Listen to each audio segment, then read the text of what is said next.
इस व्यापारी का भी होना चाहिए। ये मांग पिछले 24 साल से हम लोग कर रहे हैं। मैं बार बार अभिनंदन करता हूं आपको, बार बार अभिनंदन करता हूं उत्तर प्रदेश सरकार कि आपके प्रयास से, आपकी अगुवाई में उत्तर प्रदेश सरकार ने 29 जून को भामाशाह जी की जयंती को व्यापारी कल्याण दिवस घोषित करके और जिलाधिकारियों के माध्यम से पूरे उत्तर प्रदेश में व्यापारी समाज को सम्मानित करने का काम किया, उसके गौरव को बढ़ाने का काम। एक बार मन में विचार कीजिए, अभी तक हम लोग आयोजित कर रहे थे, इस बार सरकार ने आयोजित किया। क्यों? क्योंकि सरकार की मंशा ऐसी है कि व्यापारी को सम्मान मिलना चाहिए। तो हम हाथ जोड़कर एक बार माननीय उप मुख्यमंत्री जी का अभिनंदन करते हैं, वंदन करते हैं। बहुत बहुत धन्यवाद माननीय उप मुख्यमंत्री जी। 2-3 छोटे छोटे निवेदन कह करके और अपनी बात को मैं पूर्ण करूंगा। एक मांग आपने ये मानी क्योंकि आप वर्षों से व्यापारियों से जुड़े हैं, 30 वर्ष हो गए। एक बात मैं और आपसे, क्योंकि आप देश के यशस्वी प्रधानमंत्री आदरणीय नरेंद्र मोदी जी से भी मिलते रहते हैं, गृह मंत्री जी से भी मिलते रहते हैं। जिस प्रकार ये प्रदेश का दिवस घोषित हुआ, हमारी मांग को आगे बढ़ाइएगा। इसी प्रकार अगर पूरे देश में राष्ट्रीय व्यापारी दिवस को घोषित कर दिया जाए, यकीन मानिए सारा व्यापारी एक छतरी के नीचे और तेजी के साथ राष्ट्र निर्माण में जुट जाएगा। और इस बात को कहने में मुझे कोई संकोच नहीं।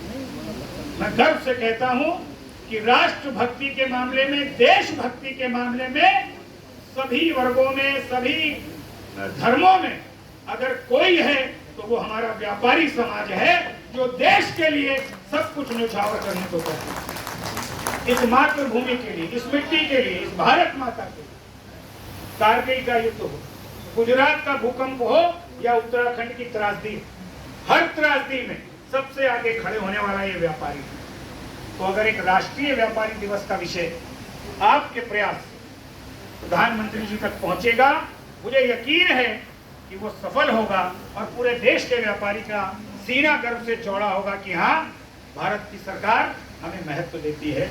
ये मेरा आपसे आग्रह है। माननीय उप मुख्यमंत्री जी, आप भले से जानते हैं कि उत्तर प्रदेश में और देश के कई राज्यों में शिक्षक और स्नातक क्षेत्र से विधान परिषद के सदस्य चुने जाते हैं। ये संवैधानिक सिस्टम है, व्यवस्था है। मेरा आपसे अनुरोध है, आप उत्तर प्रदेश के उप मुख्यमंत्री हैं, ताकतवर स्थान है आपका। हम लोग से आप जैसा कहेंगे, मार्ग निर्देश देंगे, वो करेंगे। उत्तर प्रदेश में 34 लाख व्यापारी जीएसटी में पंजीकृत है। पिछले महीने तक 33 लाख था। अब जो संख्या मुझे जानकारी मिली है, 34 लाख उत्तर प्रदेश में जीएसटी में पंजीकृत व्यापारी हो गए। हमारी आपसे मांग है, निवेदन है, आग्रह है, 6 लाख व्यापारियों पर उत्तर प्रदेश को 6 भागों में हम लोगों ने बांटा हुआ है। अवध क्षेत्र, ब्रज क्षेत्र, कानपुर बुंदेलखंड क्षेत्र, गोरक्ष क्षेत्र, काशी क्षेत्र और पश्चिमी उत्तर प्रदेश। 6 भागों में इस जो संगठनात्मक ढांचा है पूरे उत्तर प्रदेश का, अगर हर क्षेत्र से एक व्यापारी को, जिस तरह शिक्षक और स्नातक क्षेत्र से विधान परिषद चुना जाता है, 6 व्यापारियों को विधान परिषद भेज दीजिए।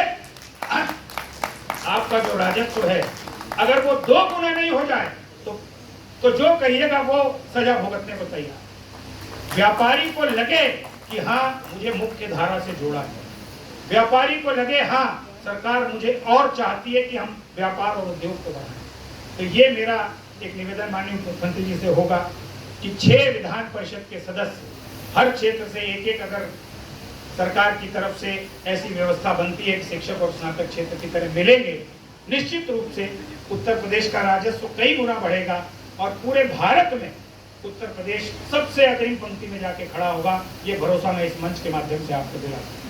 अगर आप सहमत हो तो एक बार अभिवादन कर दें इनका।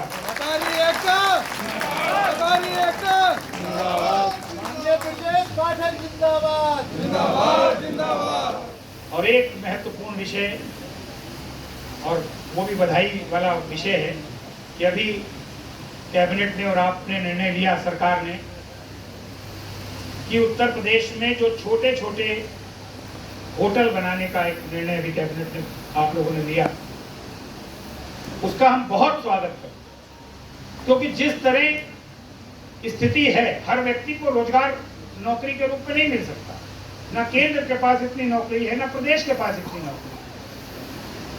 आपने निर्णय लिया कि जो दुकानें कॉमर्शियल नहीं भी है, मतलब जो जगह सड़क कॉमर्शियल नहीं भी है, वहां पर भी छोटे छोटे होटल बनाने का काम सरकार की तरफ से अनुमति है कि वो व्यापारी वहां पर कर सकते हैं। मेरा आपसे अनुरोध होगा, हालांकि मेयर साहिबा भी थी, लेकिन वो अकेले लखनऊ का निर्णय नहीं है, वो निर्णय आपको उत्तर प्रदेश की सरकार से करना, मतलब सरकार के द्वारा आपको करना होगा कि हर बाजार जहां पर 18 से 24 मीटर की सड़क है, अगर वो कॉमर्शियल नहीं भी है, लेकिन हम कॉमर्शियल रेट देने को तैयार हैं।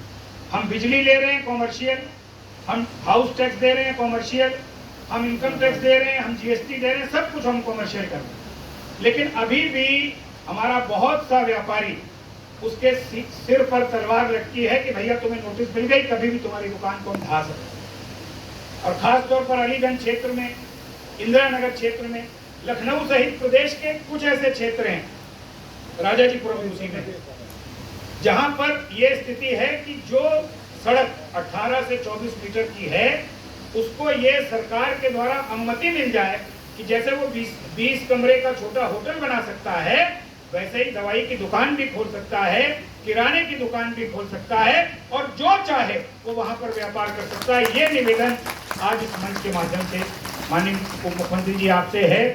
इस संदर्भ में हमारे अलीगंज की पूरी टीम ने बड़ी मेहनत भी की है। एक पत्र आपको मैं जरूर ये मैं देना चाहता हूँ, आप सब की तरफ से जोरदार तालियों से इसमें माननीय मुख्यमंत्री जी का स्वागत हम लोग कर दें।